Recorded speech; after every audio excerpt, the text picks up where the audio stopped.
Commander Jake Morrison stared at the massive screen in the Deep Space Communications Array facility. The Nevada desert stretched endlessly outside, but his attention was fixed on the strange symbols flowing across the monitor. After 3 years of sending signals into space, someone had finally answered back. "Are you sure this is real?" Jake asked Dr. Lisa Chang, who was running her fingers across multiple keyboards with practice speed. Lisa had been the chief xenobiologist on the project since day one, and Jake had never seen her look so excited. "The signal is definitely artificial," Lisa replied, her voice barely containing her enthusiasm. "The mathematical patterns are too complex to be natural. Someone out there is trying to talk to us." The control room buzzed with activity as technicians worked to decode the incoming transmission. Jake watched his team with pride. They had spent years preparing for this moment, but nothing could have prepared them for how strange the actual message would be. "Got it," shouted Pete Williams from his station near the main computer. "The translation software is working. They're using basic mathematics and physics to establish communication." Lisa hurried over to Pete's workstation with Jake close behind. The first translated message appeared on the screen in simple English words. "Greetings to the inhabitants of the third planet. We are the Galactic Council. We have been watching your world with great concern. Your species appears to be in immediate danger. We offer assistance for emergency evacuation." Jake blinked several times, reading the message again. "Evacuation? What are they talking about?" Lisa was already typing a response. "Let me ask them to clarify." The reply came back within minutes. "Your planet has been classified as a Class 12 Deathworld. This is the highest danger rating in our database. We are amazed that any life forms have survived on your world. We can provide safe transport to suitable worlds with proper living conditions." Jake scratched his head. "Deathworld? They think Earth is dangerous?" "Apparently so," Lisa said, still typing. "Let me explain that we're actually quite comfortable here." The response from the aliens took longer this time. When it came, Jake could almost sense confusion in the translated words. "You claim to be comfortable on a world where the atmosphere contains poisonous oxygen, where liquid water falls from the sky without warning, and where the ground shakes regularly due to tectonic activity. Please confirm if you are under duress, or if your communication system has been compromised." Lisa laughed despite herself. "They think oxygen is poisonous, and they're worried about rain." Jake leaned back in his chair. "What kind of worlds do these aliens come from?" Over the next few hours, the conversation continued. The aliens identified themselves as representatives of various species from across the galaxy. Their leader, Ambassador Zeph-9, came from a world where the atmosphere was mostly inert gases and the temperature never changed by more than a few degrees. "We have studied your planet from a distance," came another message. "Your world experiences temperature variations of over 100 degrees. Your oceans contain salt, which is toxic to most life forms. Your land masses are covered with organisms that compete violently for resources. How do you survive in such conditions?" Lisa tried to explain that humans had evolved to live in Earth's environment, but the aliens seemed to find this impossible to believe. They sent detailed information about their own worlds, describing perfectly controlled climates, filtered atmospheres, and carefully managed ecosystems. "Your species must be suffering greatly," Ambassador Zeph-9 transmitted. "We have prepared evacuation ships that can safely transport your population to Class 1 worlds with stable conditions. These worlds have no dangerous weather patterns, no toxic atmospheric components, and no aggressive life forms." Jake found himself in the unusual position of having to convince aliens that humans did not need to be rescued from their own planet. "Please understand," he dictated to Lisa, "humans have lived on Earth for thousands of years. We have cities, farms, and families here. We consider this our home." The alien response came quickly. "We have observed your cities. They appear to be built in the most dangerous locations possible. Many are constructed near fault lines on coastal areas exposed to storms or in regions with extreme temperature variations. This suggests your species may not understand the risks. Lisa pulled up a map of Earth showing major population centers. Looking at it from an alien perspective, she had to admit their concerns might make sense.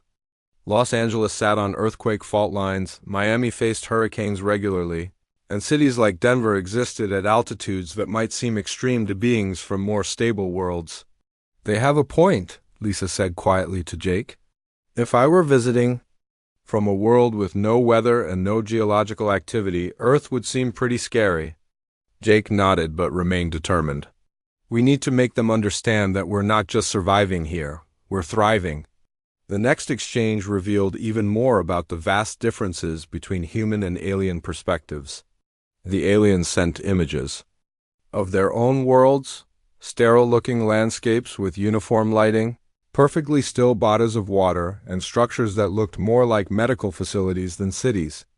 These are examples of proper living conditions, Ambassador F9 explained.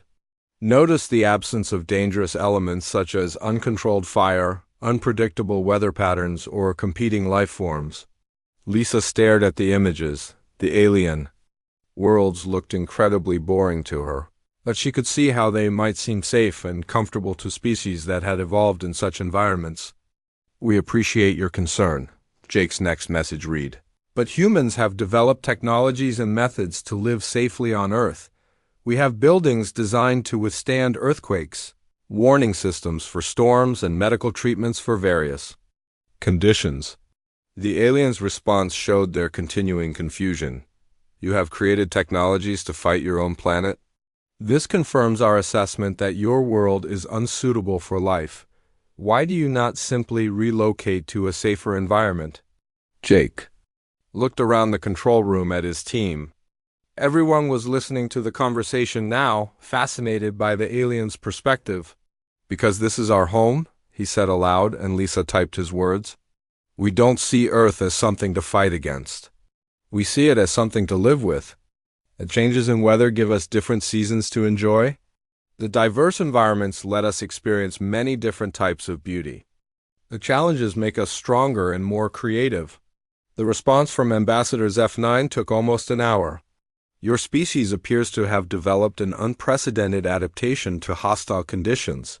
We must study this phenomenon further. We are preparing a scientific expedition to visit your world directly.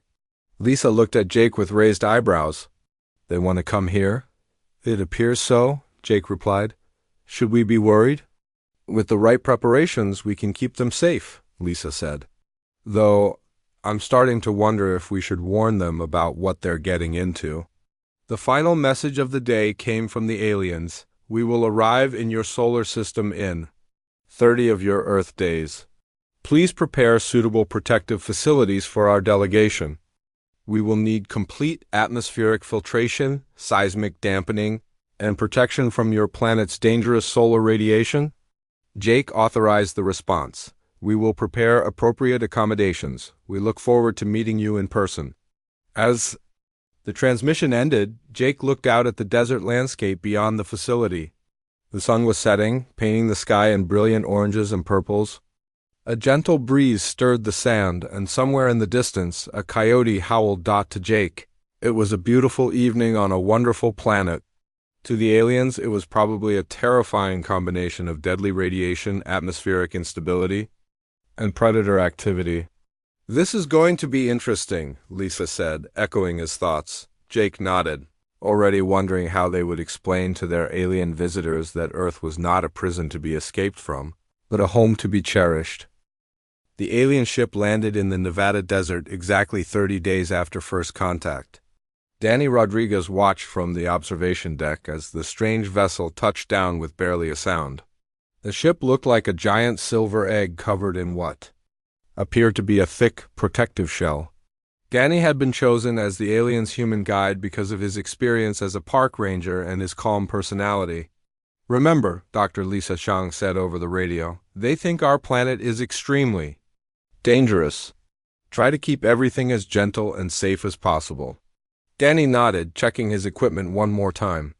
He had planned what he thought would be a peaceful introduction to Earth, a simple nature walkthrough, Yellowstone National Park, The aliens had specifically requested to see natural Earth environments, and Danny figured the park would be perfect.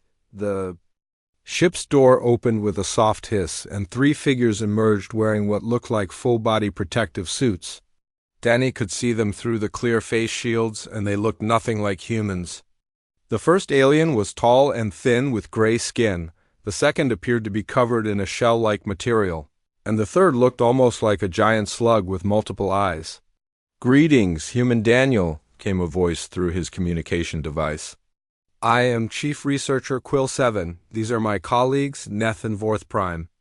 We are grateful for your willingness to guide us through your dangerous environment." Danny smiled, though he wondered if they could see his expression through their protective gear. "Welcome to Earth. I've planned a nice, easy walk through one of our national parks. Nothing too exciting." The aliens huddled together for a moment, apparently checking their equipment. Danny could see various lights blinking on their suits and heard the hum of what sounded like air filtration systems. "We are ready to proceed," Quill 7 announced. "Our protective systems are fully operational." They traveled to Yellowstone in a specially prepared vehicle with extra air filtration and padding. During the ride, Danny tried to make small talk, but the aliens seemed more interested in their instruments than in conversation. Every few minutes, one of them would make worried sounds at whatever their devices were showing. "Is everything okay?" Danny asked as they entered the park. "The atmospheric readings are most concerning," Neth replied in a high-pitched voice. "The oxygen levels are extremely high, and we are detecting numerous airborne contaminants." Danny looked around at the fresh mountain air and wondered what contaminants they meant. "Well, we're here, ready for our walk." They started on what Danny considered one of the gentlest trails in the park. The path was wide, well-maintained, and offered beautiful views of the surrounding landscape. The aliens walked very slowly, constantly checking their instruments and making notes. "The ground appears unstable," Vorth Prime observed, his voice deep and rumbling. "We are detecting minor vibrations that suggest tectonic activity." Danny paused. "Oh, that's probably just the geothermal activity. Yellowstone sits on top of a volcanic system, but don't worry, it's been stable for thousands of years." All 3 aliens stopped walking. Danny could see them staring at him through their face shields. "You brought us to an active volcanic zone?" Quill 7 asked, his voice rising in pitch. "Well, technically yes, but it's perfectly safe. Millions of people visit here every year." Before the aliens could respond, they reached the first geyser. Old Faithful was just beginning to erupt, sending a column of boiling water high into the air. Danny had timed their walk perfectly to catch the show. "Isn't it beautiful?" Danny said, watching the water shoot up toward the sky. Behind him, he heard the sound of emergency alarms coming from the aliens' protective suits. All 3 of them had activated what appeared to be emergency shields and were backing away from the geyser. "Massive thermal event detected," Neth shouted over the alarms. "The ground is ejecting superheated liquid. We must evacuate immediately." Danny turned to look at them in confusion. "It's just a geyser. It does this about every 90 minutes. People come from all over the world to see it." "People come to witness geological disasters?" Quill 7 asked, his voice shaking. No, it's not a disaster. It's natural. The underground water gets heated by geothermal energy and then shoots up through the ground.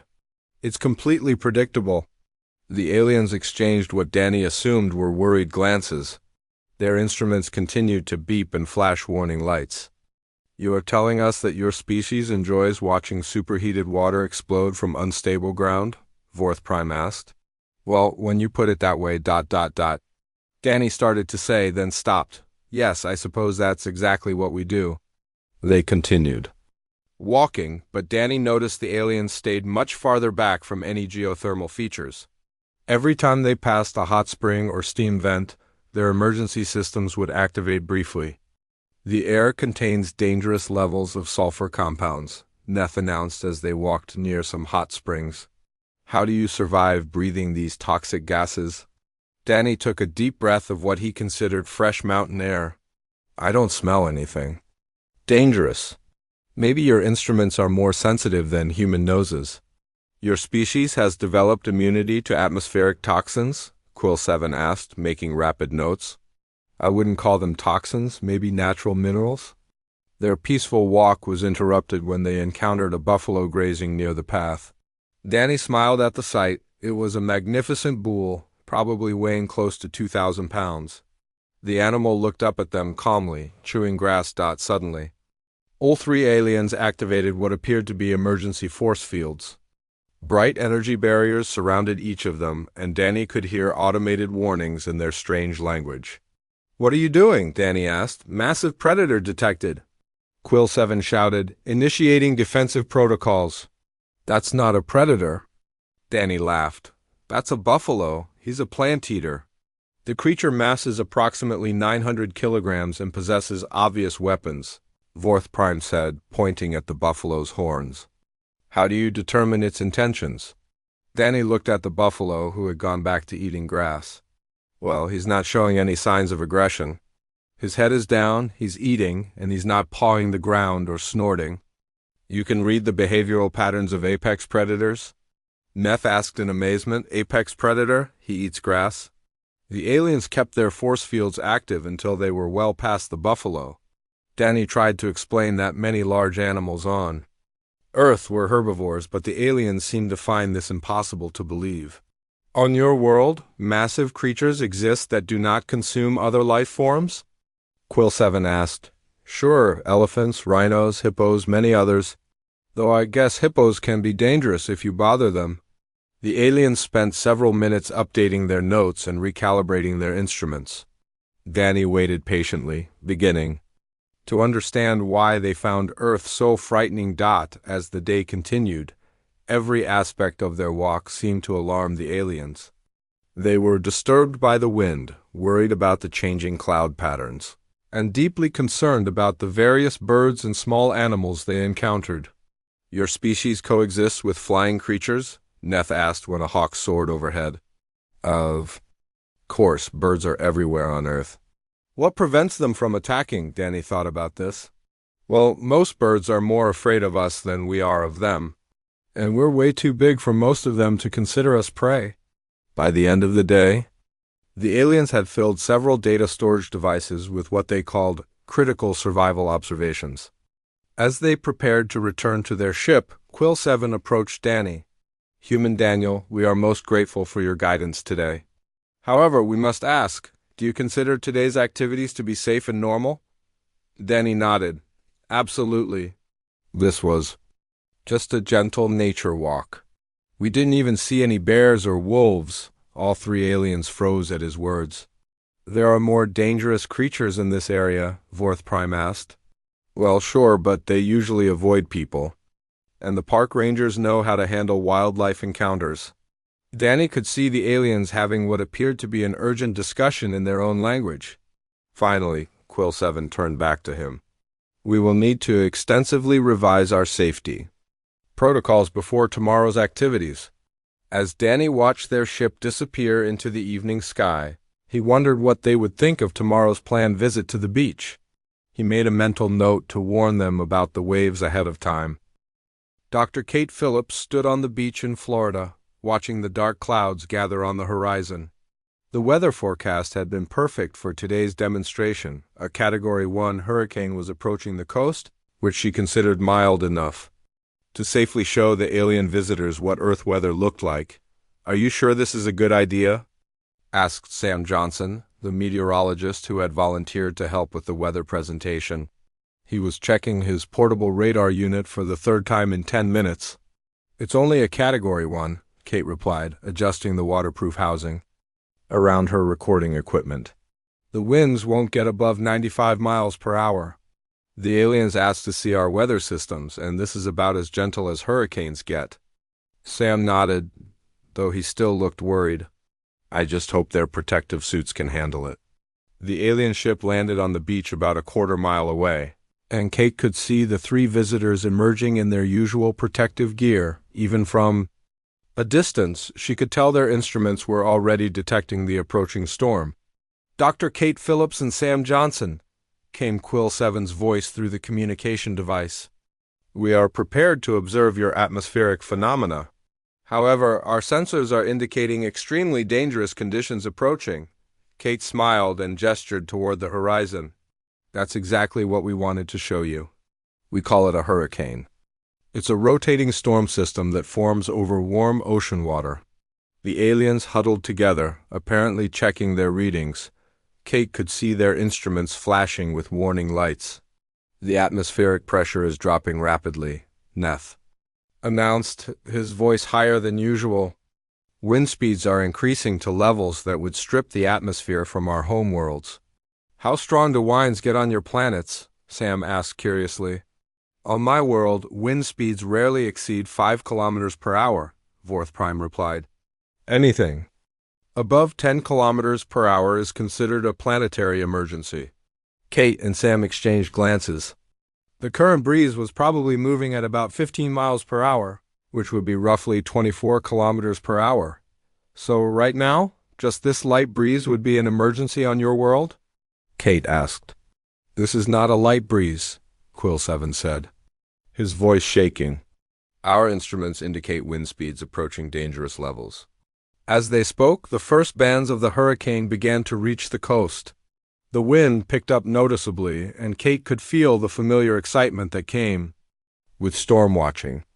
The waves grew larger, and the first drops of rain began to fall. Here it comes, Sam said with enthusiasm. Pulling out his camera to record the storm's approach, the aliens immediately activated their emergency shields. Kate could see them huddled together inside their protective barriers as the wind and rain increased. You are not seeking shelter? Quill 7 asked in amazement. Not yet, Kate replied, having to raise her voice as the wind grew stronger. This is still the outer edge of the storm. We want to show you how we track and study these systems. Sam pulled out his laptop and showed them the radar images. See, we can predict exactly where the storm will go and how strong it will be. This one will probably bring about 4 inches of rain and winds around 85 miles per hour. You have advance warning of atmospheric disasters? Neff asked. We don't really consider them disasters, Kate explained. They're just weather. People prepare for them, but most hurricanes don't cause serious problems. The aliens seem to find this impossible to believe. Their instruments continued to flash warnings as the storm approached. What do you mean by prepare? Vorth Prime asked.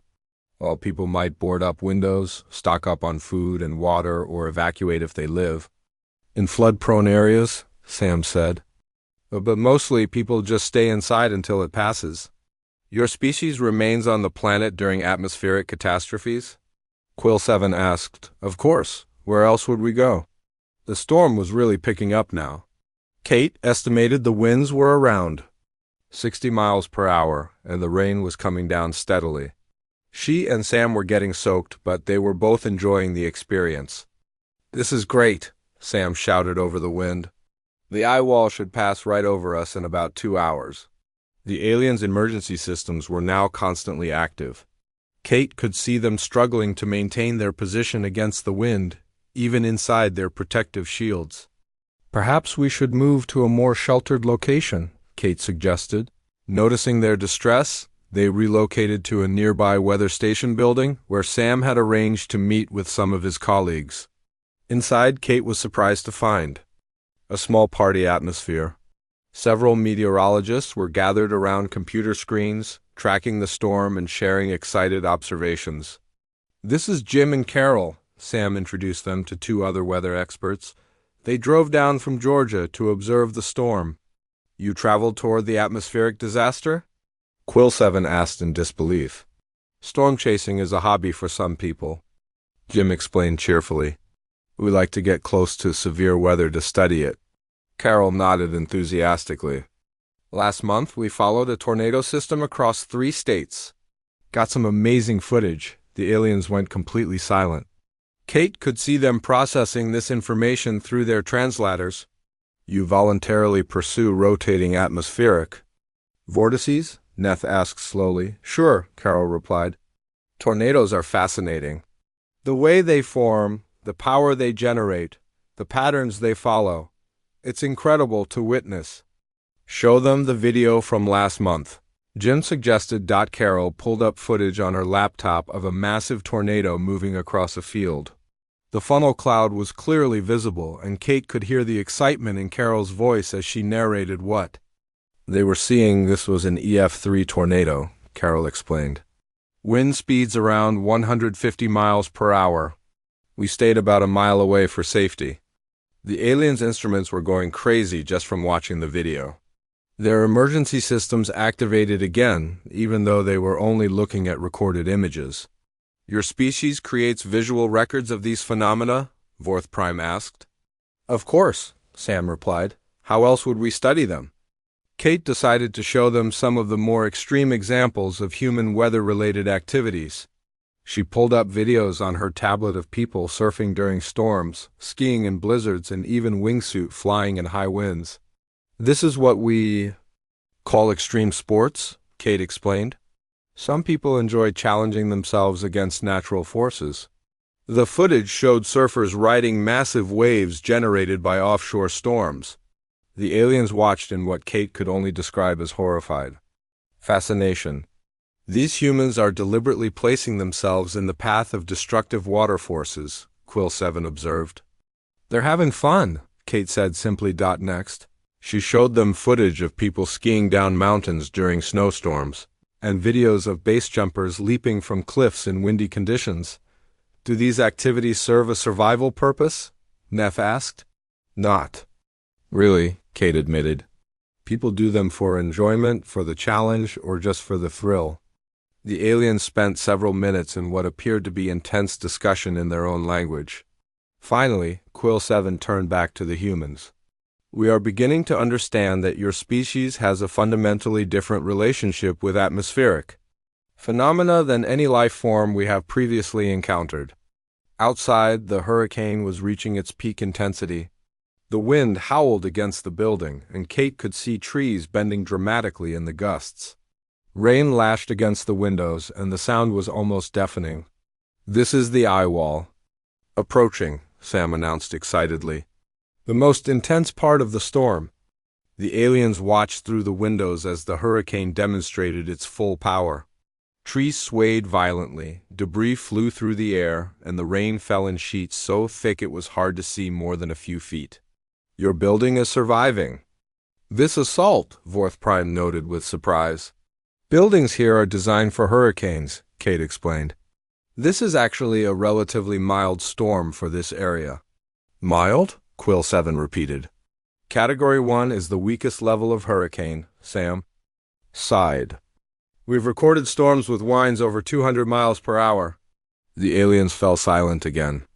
Kate could see them taking extensive notes and updating their databases. As the eye of the storm passed over them, the wind suddenly stopped, the rain ceased, and patches of blue sky became visible overhead. What is happening? Neff asked in alarm. Has the atmospheric disaster ended? This is the eye of the storm, Kate explained. The calm center, in about an hour the other side will hit us. The atmospheric event will resume? Yes, but the waves will come from the opposite direction. The aliens spent the brief calm period frantically updating their equipment and sending reports back to their ship. Kate overheard fragments of their communications, which seemed to involve a lot of urgent warnings and requests for additional protective measures. When the second half of the hurricane arrived, the aliens had retreated to the most protected corner of the building.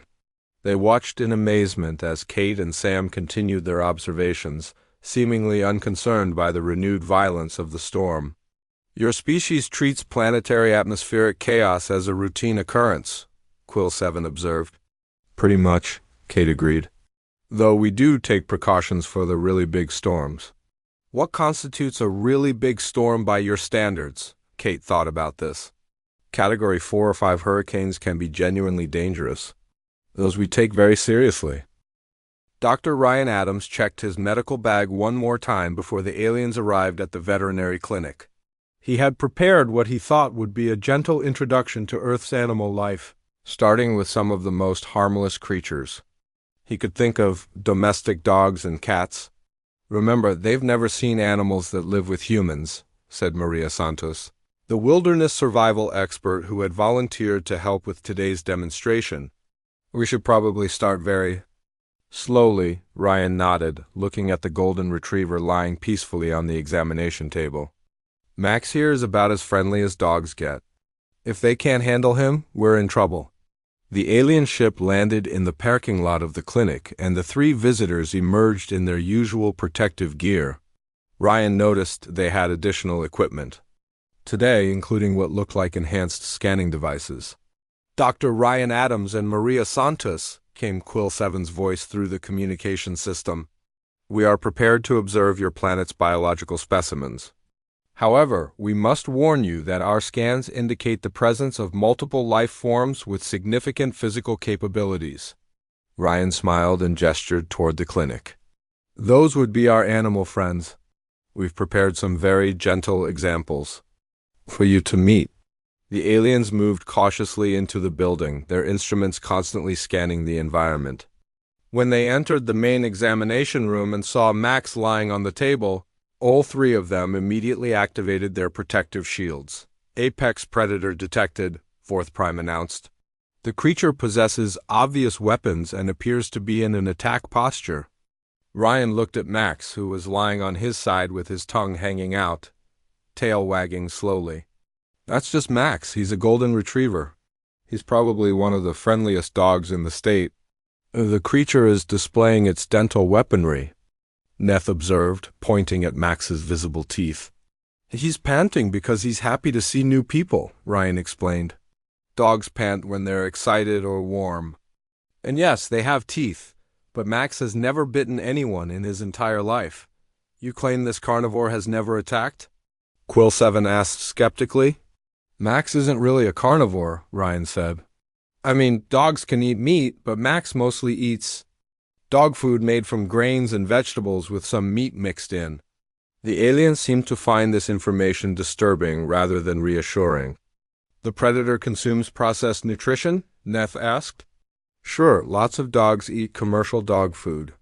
Some people even make special meals for their pets.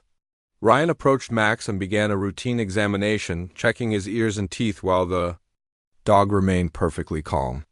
The aliens watched in what appeared to be horrified fascination. You are voluntarily touching the predator? Quill 7 asked. Max isn't a predator, he's a pet. Humans and dogs have lived together for thousands of years.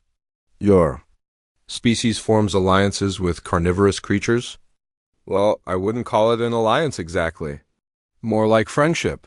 To demonstrate, Ryan gave Max a treat, and the dog gently took it from his hand.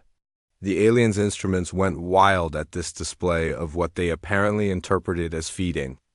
A dangerous beast. You provide nutrition to maintain the creature's loyalty? Vorth Prime asked.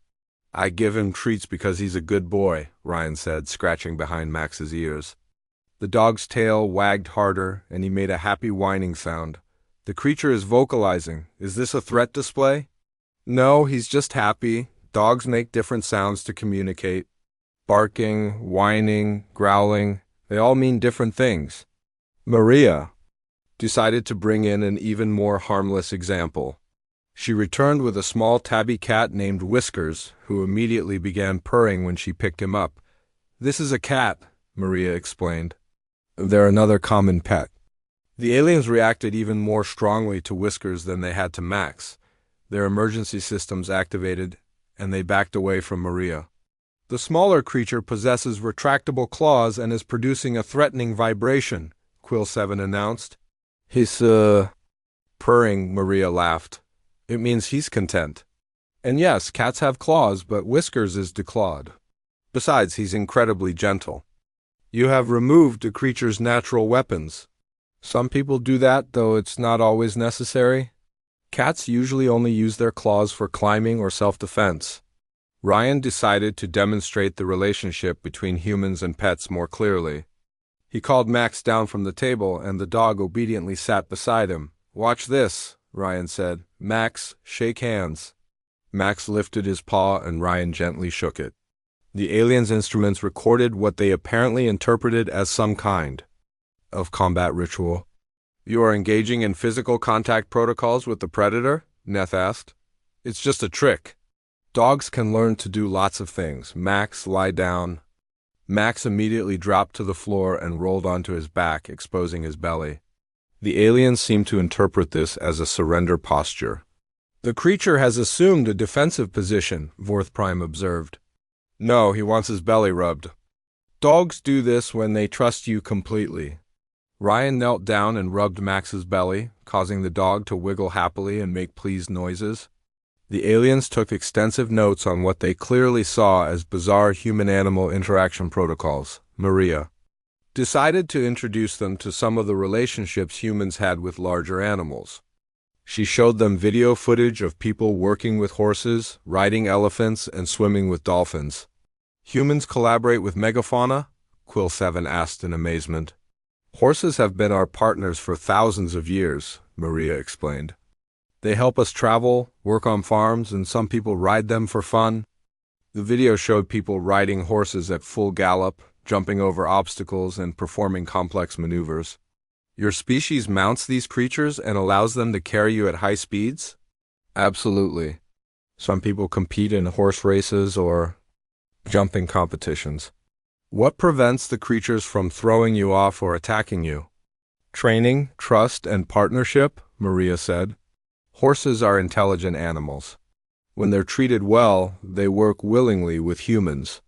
Ryan showed them footage of guide dogs helping blind people navigate city streets and police dogs working alongside their human partners. These predators assist humans with survival tasks? Vorth Prime asked. Dogs have incredible senses of smell and hearing, Ryan explained. They can detect things humans can't, so we work together.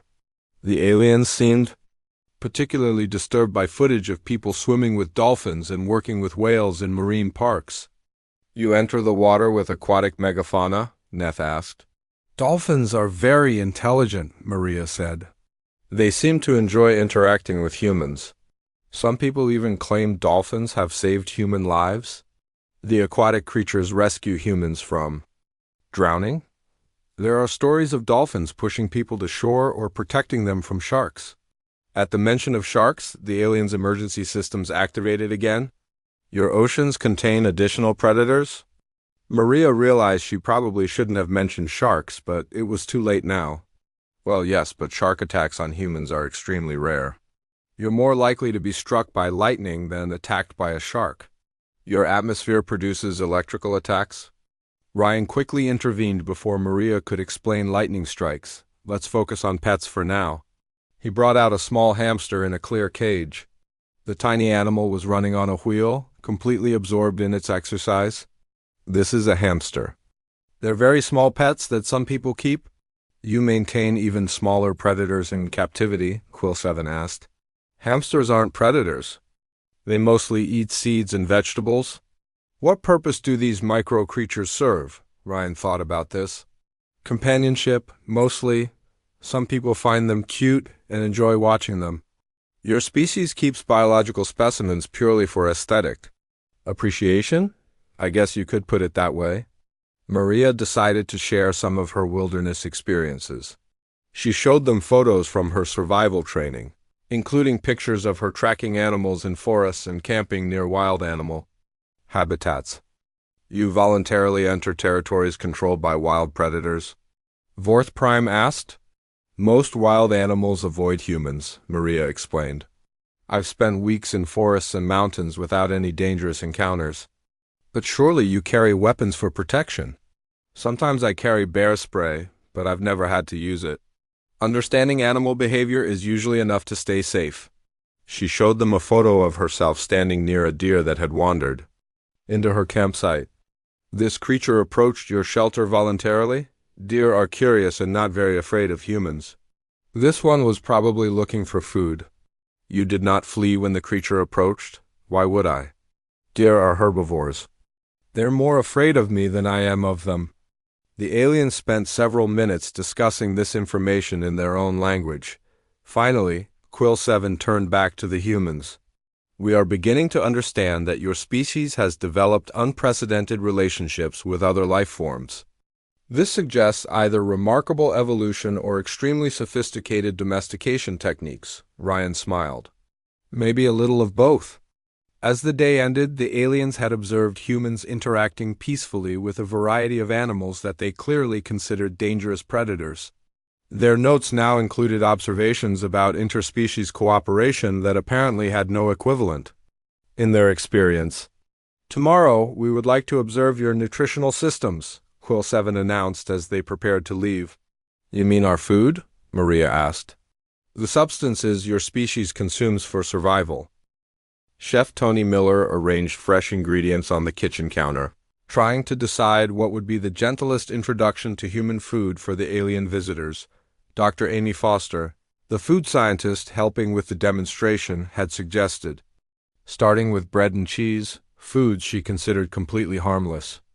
"Remember, they think oxygen is poisonous," Amy said, checking her notes from the previous days.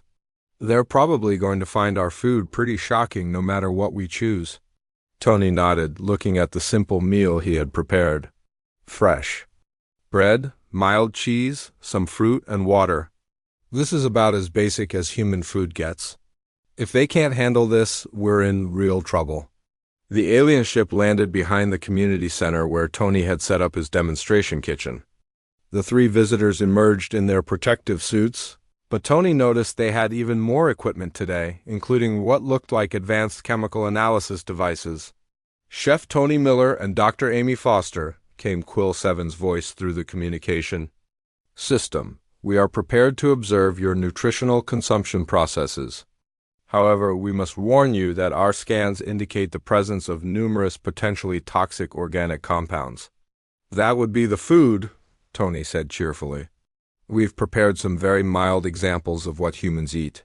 The aliens entered the kitchen cautiously, their instruments immediately beginning to scan everything in sight. When they saw the bread sitting on the counter, their emergency systems started flashing. "We are detecting active bacterial cultures," Neff announced in an alarmed voice. "The organic matter appears to be contaminated with living microorganisms," Amy stepped forward to explain. "That's just bread.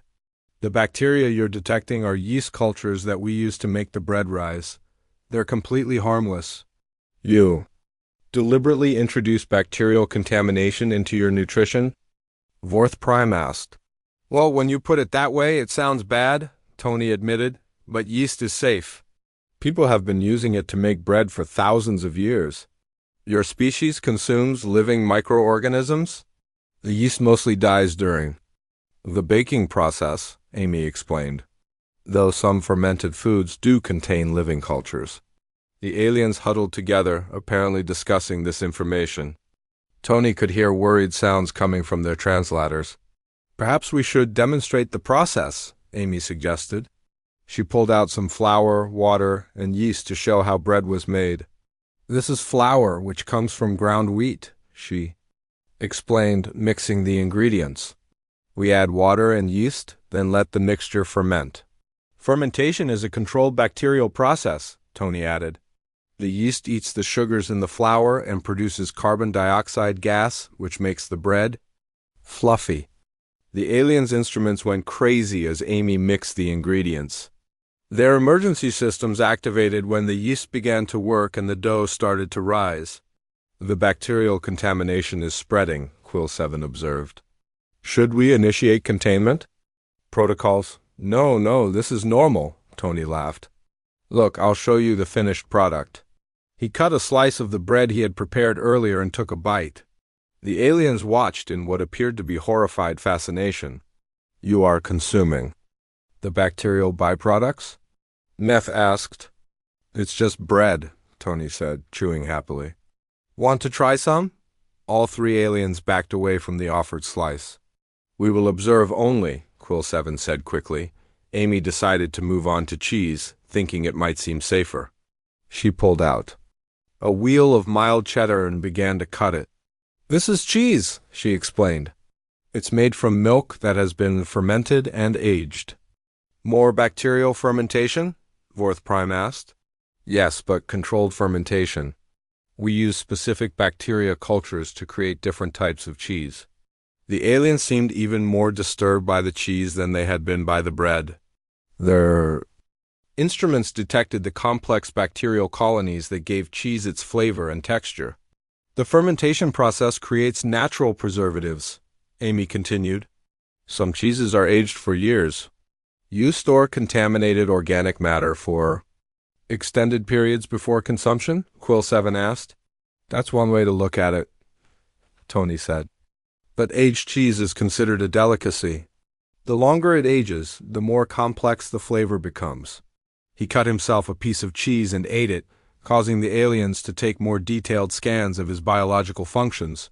Your digestive system can process these bacterial colonies without harm? Neth asked. Actually, some bacteria are good for human digestion, Amy explained. We call them probiotics. They help our bodies function properly. You deliberately cultivate beneficial bacteria within your biological systems? Our digestive systems naturally contain trillions of bacteria, Tony said. We couldn't survive without them. The aliens fell silent for several minutes, apparently trying to process this information. Finally, Quill 7 spoke. Your species has formed symbiotic relationships not only with large predators but also with microscopic life forms. I guess you could say that, Amy replied. Tony decided to show them some other common foods. He pulled out fresh fruit, vegetables, and nuts. These are much simpler, he said. Just plants and plant products. But even the simple foods alarmed the aliens. They were concerned about the natural sugars in the fruit, the complex organic compounds in the vegetables, and the oils in the nuts. These plant materials contain numerous chemical compounds, Vorth Prime observed. Many would be toxic to our species. What do you eat on your worlds? Amy asked curiously. Processed nutritional supplements, Quill 7 replied. Carefully synthesized compounds with known molecular structures, completely free of biological contamination. No. Fresh food at all? Tony asked. Fresh organic matter is far too dangerous for consumption. The risk of chemical poisoning or bacterial infection is too high. Amy showed them her tablet with information about human nutrition. Humans need dozens of different vitamins, minerals, and other nutrients. We get them from eating a variety of different foods. Your species requires chemical diversity for survival? Neth asked. Yes, that's why we eat so many different things. Fruits, vegetables, grains, meat, dairy products, each provides different nutrients. The mention of meat caused another alarm from the aliens' instruments. You consume the flesh of other life forms, Vorth Prime asked. Many humans do, Tony admitted. Though some people are vegetarians and only eat plants. You have developed biological processes to safely consume predator tissue? Well, we cook it first, Tony said, turning on the stove. Heat kills any dangerous bacteria and makes the meat easier to digest. The aliens watched in amazement as Tony heated a pan and began cooking a simple piece of chicken. You are using controlled combustion for food preparation? Quill 7 asked. We call it cooking. The heat changes the chemical structure of the food and makes it safer and more digestible. As the chicken cooked, the aliens' instruments detected the complex chemical reactions taking place. The Maillard reaction that browned the meat, the protein denaturation, and the breakdown of cellular structures all registered as concerning changes to their sensors. You are deliberately altering the molecular composition of organic matter through thermal application? Neth asked. That's exactly what cooking is, Amy said. Heat, acids, salts, and other ingredients all change food in different ways. Tony demonstrated some basic cooking techniques, showing how baking soda and vinegar created bubbles, how salt drew moisture from vegetables, and how heat caramelized sugars. You manipulate chemical reactions for nutritional purposes? Vorth Prime asked. Every time we cook? Tony replied. Even something as simple as making tea involves extracting compounds from plants using hot water. He made a cup of tea to demonstrate, and the aliens watched as the hot water turned brown from the tea leaves. The heated liquid is extracting chemical compounds from the plant matter, Quill 7 observed. And then we drink it, Tony said, taking a sip. Humans consume hundreds of different plant extracts, coffee, tea, spices, herbs. Amy pulled out a spice rack to show them the variety of seasonings humans used. These all come from different plants. Each one adds different flavors and some have medicinal properties. Your species uses the same organic compounds for both. Nutrition and medical treatment? Neth asked. Sometimes, yes. Many medicines originally came from plants. The aliens spent considerable time scanning the various spices, apparently amazed by the chemical complexity humans willingly consumed. As the demonstration concluded, Quill 7 made an announcement that surprised everyone. We believe we finally understand the fundamental nature of your species, he said. Humans are not simply surviving on a death world. You have become the death world. What do you mean? Amy asked. Your species has formed symbiotic relationships with every level of your planet's ecosystem.